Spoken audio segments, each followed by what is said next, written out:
Hi everyone, and welcome to our next Outfit Studio tutorial. In this video, we're going to work with the Transform tool and also get more practice masking vertices in a mesh. Masking can be used to hide vertices from many functions, including resizing and moving meshes with the Transform tool. We're going to do some examples of that in this exercise. Here's what we will be doing in this video. I will be assuming that you've completed most of the tutorials up to this point, or that you already have a basic knowledge of how to use Outfit Studio. If the pace is too fast, or if you are unfamiliar with the basics, please refer back to previous videos and practice a bit more until you are ready to tackle this one.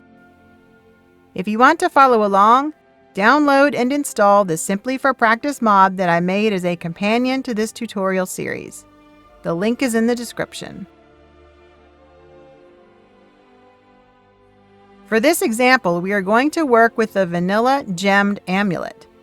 I have included the female NIFs of this piece in the demo mod, and you can find them in the Meshes folder, then simply close, Demo, and Other. Drag and drop the gem amulet F_0 NIF into the Outfit Studio window, and then use the mouse wheel and middle button to navigate and zoom in so you can see it better. We're going to use the Transform tool to shorten the necklace for this amulet. But we don't want to do that to the entire mesh, or it will distort the shape of the amulet itself. So first, we are going to mask the vertices of the amulet to hide them from the Transform function.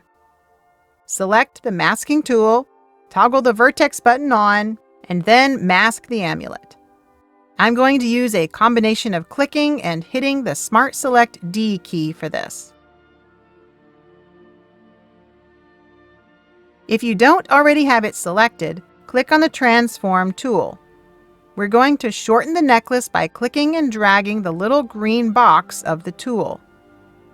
The green parts of the Transform tool will affect the mesh along the up and down axis, which is technically called the Z-axis in Outfit Studio, and it represents height. If you'd like to know more about the 3D coordinate system, I've put a link to an article in the description. Shrink the mesh along the Z-axis by dragging the green box down, and you can see how the necklace is affected, but the amulet, which is masked, is not. Use the Transform tool to shorten the necklace to whatever length you want. I'm going to make mine quite short, so I'll need to click and drag a few times until this looks how I want. Once the necklace is at the new desired length, we have to move the amulet back into place. We can't clear the mask or else it will move the entire mesh, both the necklace and the amulet. So let's invert the mask to hide the necklace from being moved. Then use the little green arrow of the Transform tool to move the amulet up along the Z-axis and into an appropriate position relative to the necklace. If you look at the original NIF, you can see how the amulet should sit. Load in the original and use that as a guide. Notice that when you load in a new mesh, the mask is automatically cleared, so remask the necklace if you need to adjust the amulet further. Comparing our new mesh to the original, you can see that shortening the necklace has repositioned it a bit. If we put this on the body, it's probably going to clip into the skin. So let's use the Transform tool on the entire mesh now to position this more like the original. Clear all the masking since we do want to adjust the entire mesh. Then click on the red circle of the Transform tool and drag your mouse to rotate the entire mesh until it lines up with the original. The red parts of this tool affect the object along the X-axis. So we are rotating the amulet around an imaginary side-to-side line. Then use the blue arrow and the green arrow as needed to finish getting the position right. Blue represents the y-axis, which is depth in Outfit Studio. So alternating use of the blue and green arrows will move the mesh forward and back, or up and down, respectively. Once the whole mesh is in place, you'll notice that the amulet itself is not angled quite right. So let's mask it again, invert the mask, and then use the red circle to rotate the amulet around the x-axis until the angle looks right. Then use the blue and green arrows to slide the amulet along the y and z axes until it is in the right position relative to the necklace. If you really want to make sure this amulet looks good, you can go ahead and bring in a body mesh. I'm going to use the top_0 mesh from the demo mod, and then use the transform tool to position the whole necklace where you want it to be. Vanilla amulet meshes were created to fit over most of the clothes, so there is a big gap between the amulet and the skin of the chest. You can see what I mean if you also load in the vanilla Archmage outfit. Although the necklace part doesn't really fit with this outfit either. So this is one of those cases where you'll have to decide what to optimize this amulet for. Either a lower cut article of clothing like the top, or something like the robes that have full coverage. For this example, I'm just going to leave the amulet like this, which matches the position of the vanilla amulet pretty well.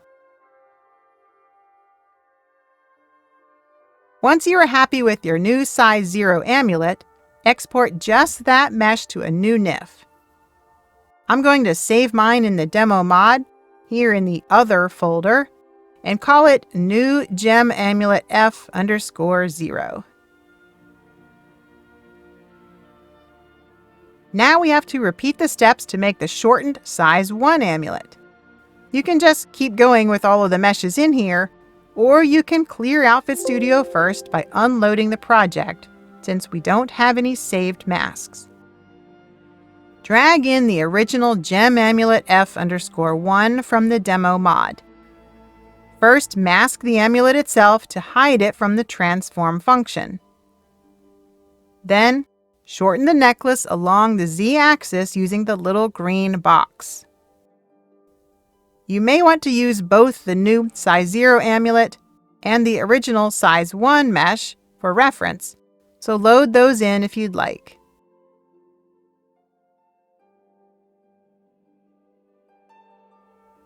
Now invert the mask and move the amulet into place along the z-axis using the green arrow.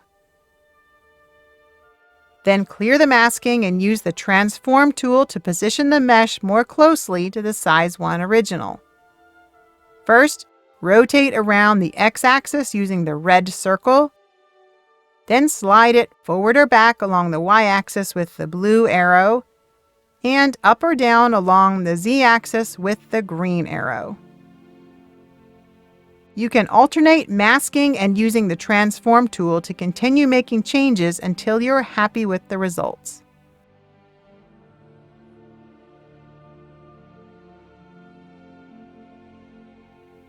I'm going to shorten mine up just a bit more.